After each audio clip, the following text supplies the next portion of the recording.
Well, Twitter has been in the news. It always is in the news, and it is the news itself, but never more so since Elon Musk took it over. Removed thousands of dead weight staffers, many of whom were in content moderation and other euphemisms for censorship. And in the process, Elon Musk has become an even more avid Twitter user himself. And he sometimes says the most amusing or entertaining or provocative things in just a few words. I mean, just today, Soros reminds me of Magneto. That's just so funny. And it tweaks the nose of George Soros, and it's a reference to pop culture, and it's apropos of nothing. Are you not entertained? Well, that is one of the purposes of Twitter. Information is another. And, of course, Elon Musk has plans to turn it into an important commercial app. He seeks to expand its utility beyond just political chat and sports and entertainment.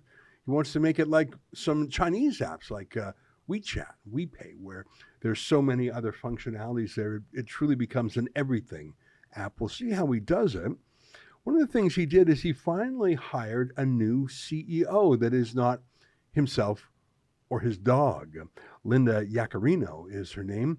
And immediately, people on Twitter who are concerned with the restoration of a censorship elite found that she was active at the World Economic Forum and had talked about content moderation before. Was Elon Musk really going to go back to that way? Well, joining us now to talk about it is a man who knows Elon Musk better than most. He is an extremely online guy. You can follow him on Twitter at stillgray, Gray. His name is Miles Cheong, and he works with Rebel News. Great to see you again, Ian. Thanks for joining us. Happy to be here. Well, I think Elon Musk is the world's most interesting man, and he is an outstanding entrepreneur and industrialist, but he's a very clever thinker. And so help me understand his thinking behind hiring the new Twitter CEO. Some people are worried that she is a retrenchment of the old, elites know best, you can't say mean things, censorship squad. What's your take on it? So my take on it is, well, first of all, don't worry, right? Because she may be CEO, but her job title doesn't matter, because at the end of the day, his job title is owner. And so the reason he hired her is because of her wealth of experience in the advertising industry. She was responsible for building NBC's Peacock online streaming service, where she got a bunch of advertisers for them. So clearly she knows the people who can monetize Twitter. And bear in mind, Twitter cannot survive without advertisers. As much as, as nice as ideal as it would be for Twitter to simply survive on its own, it can't, right? We live in a world in which Twitter needs money to survive, and advertising is the only way to do it. And, she knows her stuff, right? I think her track record proves that. So he doesn't have to deal with advertisers. And furthermore, and this is probably more important, he doesn't have to travel down to Washington, D.C. to meet with the regulators every week, because that certainly takes up a lot of his time. And his job as a CTO, which is Chief Technical Officer, will allow him to work on Twitter as a product, meaning, bringing new features, tweaking the algorithm, things that, the CEO doesn't really have a say in. So keep in mind that Twitter is a tech company first and foremost. So the CTO typically in all these companies has more power than the CEO, who in this case is only responsible for advertising and for dealing with regulators. So I wouldn't worry too much about it. The policy at the end of the day is still dictated by Elon Musk, and his commitment to free speech appears to be unwavering. And I think you can see that in his tweets about George Soros. As inflammatory as they may be to some people, he's willing to say them. And if this were any other platform, I don't think you'd be even allowed to criticize George Soros. I think you're probably right. And more seriously, there is an election in Turkey right now, and it is heavily contested. Turkey is an authoritarian regime and a democracy at the same time, and a NATO ally. It's a very unusual place. And they have been telling Twitter to censor hundreds of tweets that are critical of the regime. Twitter must comply with the local laws in every country in which it is situated. That's why it doesn't operate in some countries like China, but that's why in other countries like Germany, it takes down certain Nazi material that it wouldn't in another jurisdiction. To his credit, Elon Musk has fought back against many of these Turkish censorship actions, including in court, and they published a variety of these fights. I think that's a sign of dedication to freedom of speech, but we'll know. I mean, we will know soon enough if the people who were revived by Elon Musk after having been suspended are resuspended.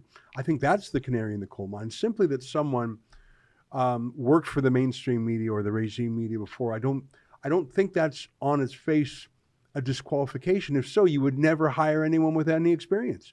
I mean, if right. you're the head of ads at NBC Universal, you know ads and you know all the biggest brands, and it's not actually surprising that you went to the World Economic Forum where the other titans of the universe are.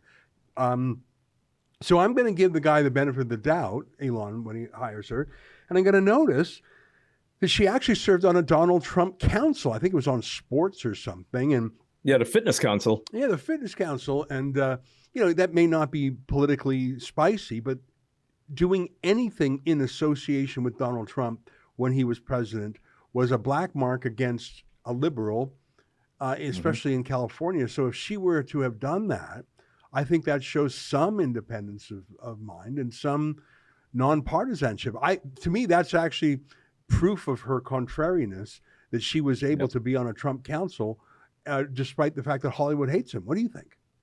Yeah, more importantly, she follows me on Twitter.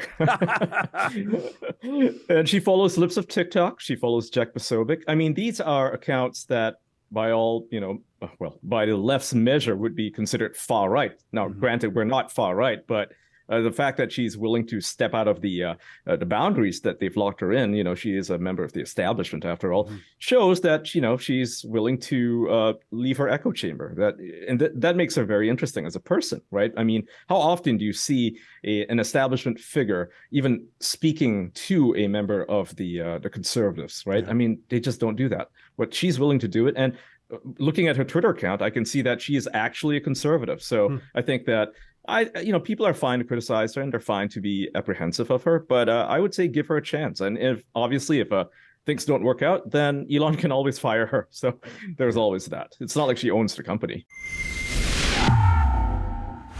That was an excerpt from the Ezra Levant show. I'm Ezra Levant. Every weekday, I do a monologue about the topic of the day. Then I interview a fascinating guest either in studio or via Skype. And then I read your mail, whether it's fan mail or hate mail, which is sometimes even more interesting. This is on our premium service, though, called Rebel News Plus. Go to rebelnewsplus.com. It's $8 a month or less if you buy a whole year in advance. You get my show every weeknight, plus Sheila Gunn Reid's show every week. It's called The Gun Show. It's pretty amazing. We rely on you because we do not take a dime from the government. In Canada, that makes us almost unique. So please help us out and help yourself to some great journalism at rebelnewsplus.com.